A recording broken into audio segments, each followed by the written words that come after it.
The Upanishads, translated by F. Muller in two parts. Part 1, 8.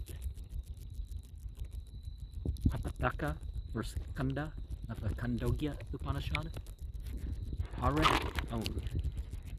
There is this city of Brahman, the body, and in it, the palace, small lotus of the heart, and in it, that small ether.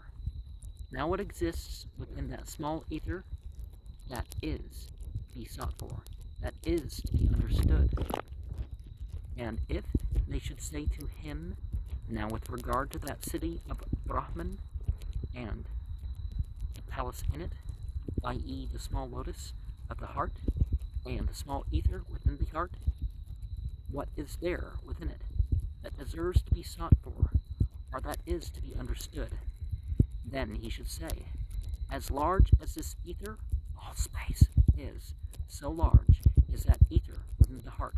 Both heaven and earth are contained within it, both fire and air, both sun and moon, both lightning and stars, and whatever there is of him, the self, here in the world, and whatever is not, i.e. whatever has been or will be.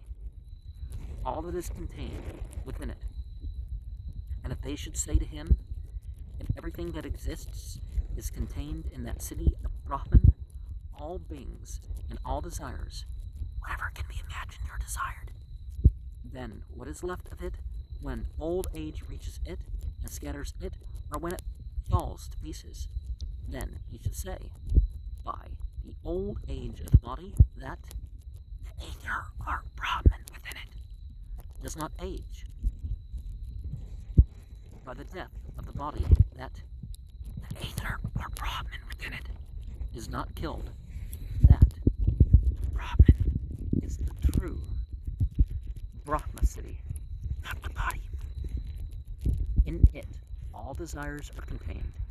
It is the self, free from sin, free from old age, from death and grief, from hunger and thirst, which desires nothing but what it ought to desire, and imagines nothing but what it ought to imagine.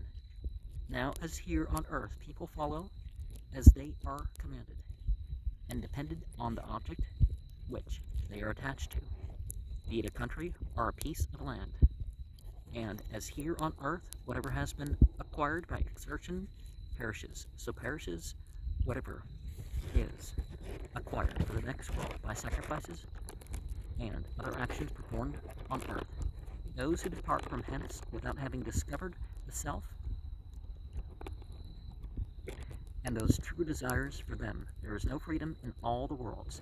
But those who depart from hence, having discovered the self and those true desires, for them there is freedom in all the worlds.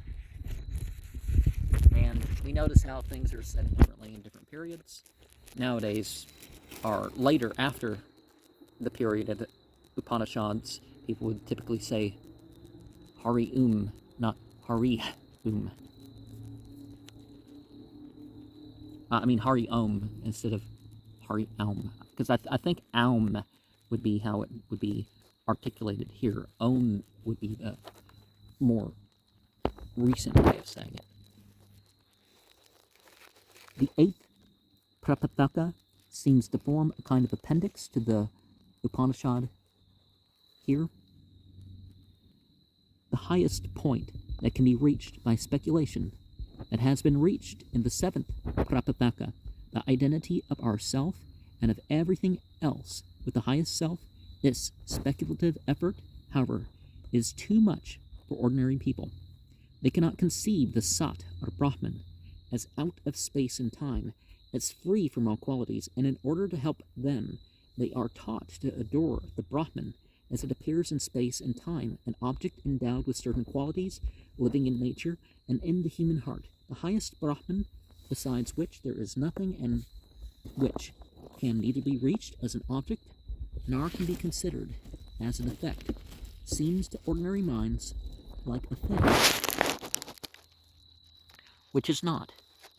And therefore, when the true philosopher, after acquiring the knowledge of the highest sat, truth, becomes identified with it suddenly, like lightning. The ordinary mortal must reach it by slow degrees, and as a preparation for that higher knowledge to which is to follow.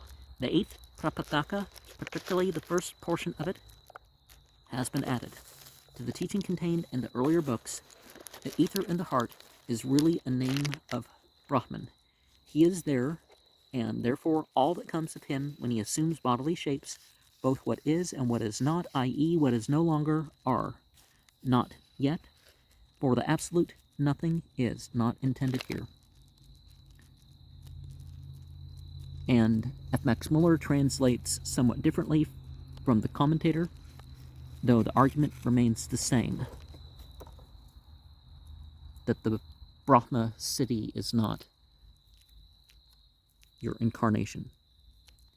And the true desires are those which we ought to desire, and the fulfillment of which depends on ourselves, supposing that we have acquired the knowledge which enables us to fulfill them.